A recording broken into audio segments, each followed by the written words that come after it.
Čak niti krš od klavira nije uspio uništiti ljepotu. Izvolite sjedniti. I glazbe i vaše interpretacije. Hvala vam lijepa. Vals Ana, kako je svirat bez pedale? Interesantno. Uzbudljivo. Novo iskustvo. Samo na HTV-u. I hvala HTV-u.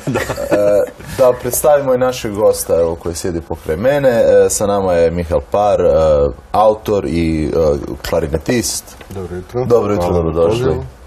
Lijepo da ste nam došli. Autor spota. Inače, vi ste na vrlo zanimljiv način obradili poznati napjev Jingle Bells. Tako je, da, Jingle Bells ili zvončiće, to je evo sada u ovo vrijeme jako aktualno, međutim to datira još iz 2011. kad sam ja napravio jednu obradu te skladbe, jednu fantaziju i to za sebe, za svoj instrument, za klarinet. U međuvremenu odjek je bio jako dobar i Ana Marija je čula i tu izvedbu i evo kad smo bili u jednom kontaktu sam ja njoj predložio suradnju da ja to preradim za violinu. Ona se tome rado odazvala i zapravo to još bolje funkcionira na violini. I drago mi je da smo završili taj spot uoči Božića u pravo vrijeme. Ana Marija, snimali ste u jednom poznatom prostoru, u Dvercu. Tako. Vrlo lijepi prostor. Kako je bilo na snimanju? Koliko je trajalo snimanje? Trajalo je samo malo negdje 8 sati, je li tako? 8 sati. Tako nekako, da. S tim da je većina toga bila neka tehnička priprema. Bilo je jako zabavno zato što, mislim, prostor je sam po sebi fenomenalan. I eto, meni to bilo baš jedno zgodno iskustvo. Spot je atraktivan. Tako, inače to je prostor, gradski ured za protokol svoj koristi i evo, hvala odsjeku za protokol koji nam je i omogućio da tamo to snimimo. U svakom slučaju jedan od najreprezentativnijih prostora u gradu Zagrebu i eto, jedan od najboljih vizuala u gradu Zagrebu, odnosno interijera tog tipa za jednu ovakvu produkciju. Ko je režirao? Pa evo, nekoliko nas je Ivica Vranjić, Igor Federber i ja sam tu bio jedan asistent, da tako kažem. Prije toga naravno sve je u studiju snimljeno, odnosno audio snimka. To smo u Samoboru, kod mene, kod Bernarda Mihalića. Vi ste Samoborec, da. Ja sam Samoborec, tako je. I eto, jedan zapravo projekt koji ima svoju dinamiku i trajanje, nije bio, on je započet prošli Božić, ali vidjelo se odmah da to neće biti tad gotovo, pa smo onda to jednim mirnim tempom priveli kraju za sada, za ovaj Božić. Bitno da je sad izašlo. Da. Htio sam reći, kad klarinet utihne, onda krene violin. Da.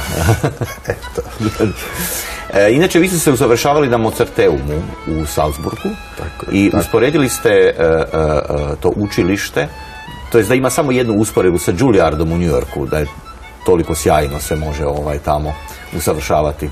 Pa da, Mozarteum je doista poseban, naravno i nije usporediti samo sa Juilliardom, nego ima tu i puno drugih još akademija, izuzetnih i prestižnih. Možda u smislu da brine za svoje studente ili njihov životni put, glazbeni, tako da, nešto. baš je u tom smislu jako dobro osmišljen, jedno 70% studenta su zapravo internacionalni. I općenito ta klima u gradu, u Salzburgu, Mozartovom gradu je posebno inspirativna i evo, krasne uspomene. Osim kiča za turiste, jel da? Osim kiča za turiste, ali mi volimo taj kič zapravo kad smo tamo, to je onaj pozitivan kič. Ja mislim da je lijepo dok možemo pričati o Salzburgu kao Mozartovom gradu, a ne gradu našeg bivšeg premijera. To sam već i zaboravio. Vi imate i svoju internet stranicu, sudjelujete, kao što smo čuli, u režiranju svojih spotova, dakle, mimo samo glazbenog posla.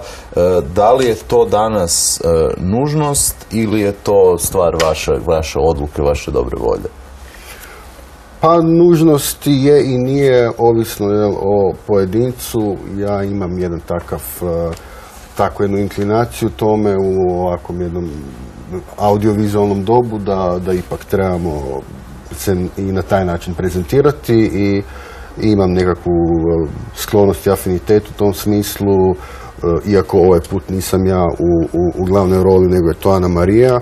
I zapravo to sam baš i htio da nemam svu kontrolu nad onim što radim u ovom projektu. Htio sam da se neko drugi na taj način uključi. Evo, u sjajnoj izvedbi Ana Marije, ta skladba je dobila još jednu novu dimenziju. A nastupi uživo, koncerti? Sad smo govorili o spotu. Kogod ih ima, neka kaže. Evo, hoćemo redom? Da. Evo, onda od gospodina Mladena. Evo, Ana Marija će prvo. Dobro, može. Dobro, nema veze. Aha, pa nastupi, evo, nevezano za ovaj spot koji su na sljedeći projekti. Evo, inače imam svoj trio klavirski sa kolegicama, izvrsnim umjetnicama, Petrom Gilni na klaviru i Petrom Kušan na violončelu. Mi ćemo imati svoj debut koncert u Zagrebu 17.2. u Maloj dvorani Vatroslava Glisinskog. Evo, to nam je jedan važan koncert.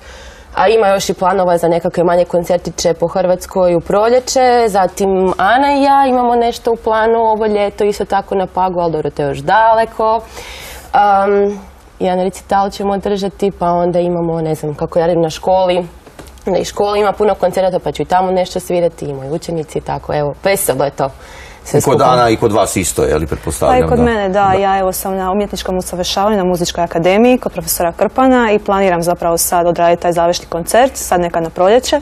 A onda isto za ljeto imam koncert sa Ana Marijom, imam koncert također sa svojom dobrom prijateljicom i suradnicom Vlatkom Peko, sa sopranisticom Nikolinom Pinko i tak, stalno je nešto. Nije dosadno. Odlično, da. I? Pa evo, naravno slijede isto neki projekti novi, koncerti, ali i neki skladateljski, opet pokušaj ili kako bismo već nazvali, ali primarno ja sam ipak izvođač, tako da isto mogu najaviti par koncerata, također sa svojim triom klavirskim Bruno Filip i Tjaša Šulc i sa svojom kolegicom pijanisticom Srebrnkom Poljak. Uz to pripremam i neke druge stvari, neke kompozicije još također za klarinet, možda opet za violinu, to ćemo se čuti, Ana Marija. Možeš, to govorim. Uvijek za akciju. Će biti još ovakvih obrada zanimljivih? Biće iznenađenje. Biće iznenađenje, dobro. Ja mislim da bi mi sad trebali vidjeti taj glazbeni video u cijelini, integralno tako je, pa ćemo vam zahvaliti na nastupu. Uvijek je jako dugačka predigra. Uvertira da budemo u terminima glazbe. Hvala vam lijepa. Hvala lijepa. Hvala vama.